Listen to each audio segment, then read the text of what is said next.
Today I'm going to show a finish where I like to use the Caromal textured base coats, which is a thicker kind of whippy peanut butter paint as a first layer, and then using like a chalk clay paint over top. In this case I'm going to use American Paint Company's Fireworks Red.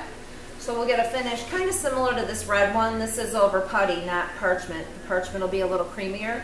And then we're going to seal it up, and then I'll demo a glaze over top so that we can do that as well. First thing you want to do, obviously, with all your furniture is clean it. You want a good clean and dry surface, so I'm going to simple green this guy. Any grease cutting solution, just get all the grime off of it so that you make sure your paint adheres. So now that the chair is clean and dry, I'm going to get my parchment out. I chose their off-white color, Parchment. And this is kind of what the paint's like. It's nice and thick. It's whippy. It's pretty cool. You can do some cool stuff with it. And I am just going to paint my first layer on this chair. And I'm going to leave a little bit of texture here and there so we get not only just a straight kind of grain coming through, but a little bit of like cool little chunky interest. So really this paint is really versatile. I mean, you can do anything you want with it. You don't have to follow how I'm doing it, but your goal is to get one coat on your surface and not so thin that it's like this. You kind of want a little bit of something for it to grab onto, like that. That's good. But this is the paint that if I have a surface that I think is going to be compromised, or it's really shiny, or I want something to stick to mirror or metal, we've done brass fireplace surrounds with it. This is the one I pick.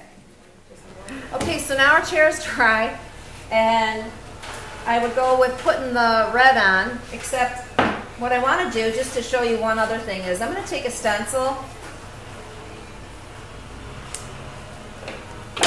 and I'm going to take some of that same paint, but this one's going to be in the black.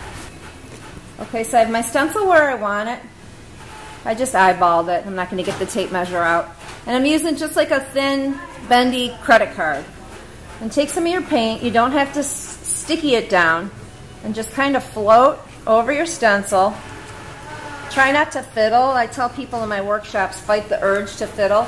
Just go over it once and leave it. It doesn't have to be even. You just kind of glide it over, because if you try to go back and be perfect, you're going to squish it right through the stencil, and then you're going to be even more mad because it's really messed up. And then we'll take a corner and we'll peel it right up. Now how cool is that? Okay, now I have the Fireworks Red, American Paint's chalk and clay paint. This red is amazing. You want to stir your paint up good so you get all the minerals and good stuff that's at the bottom mixed in.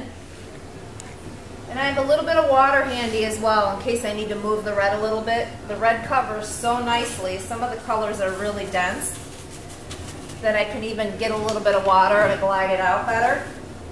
And I'm just going to coat over my whole chair. Not too heavy, just enough. A little bit of pressure. When you're getting into little areas, don't feel like you have to brush real dainty, like everything has to be brushed. Kind of bounce these brushes around, push your paint in. So now I'm going to paint right over this black stencil that we did.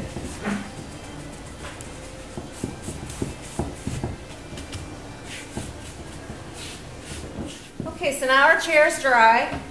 We've got our little guy here.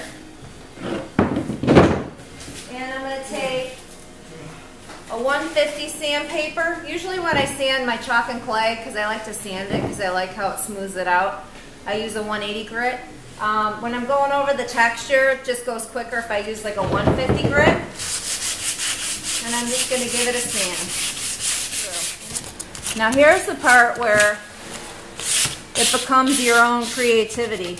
You got to go with what you want. If you want more of that undercolor coming through, then you keep sanding until you get more of it to come through. If you want some of the base to come through as well, which I always like to do, then I keep sanding at an angle until I bring some of the brown from the chair through. Now, I'm going to go right over my stencil. And if it's good and dry, what will happen is you'll reach that black coming through. It's kind of cool. We call it embedding a stencil, where you bury it between two layers. I like to do that. I like to do that on things where I'll use, we have like a stone plaster that we carry that creates an even thicker relief than the caramel paints. Caramel paints work great. I mean, at least you can get that kind of depth. It's like a nice dimension, but you can still sit on it and it won't poke your butt. The top coat I'm going to use is American Paint's Topcoat finish. I really like it. It's a one coat will seal the paint.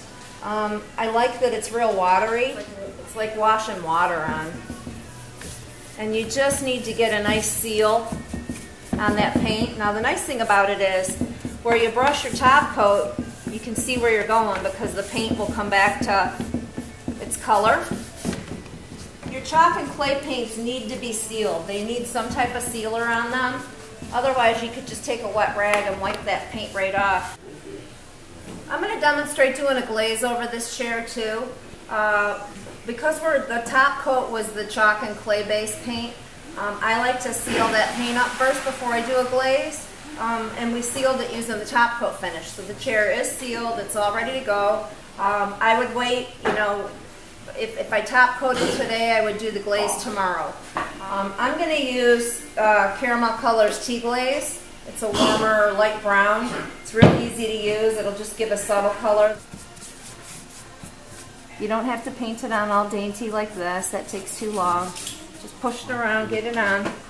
I like to do sections at a time. I don't brush out my whole piece. Okay, so I get my glaze on, and then I just take my rag and I can soften out.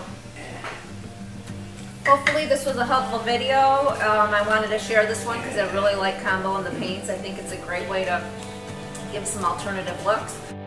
At the end of this video, you'll find the links to our blog that we try to keep up to date. I like to do postings of pictures of things that we work on, projects before and after from customers. And we also have our online store where you can find all the products that we use today. If you're out of state and you're not local to us, we ship. We ship overseas, we ship to Michigan, we ship out of, or you can come right into our store. We're open Tuesday through Saturday. Thanks, and hope you have a great time painting.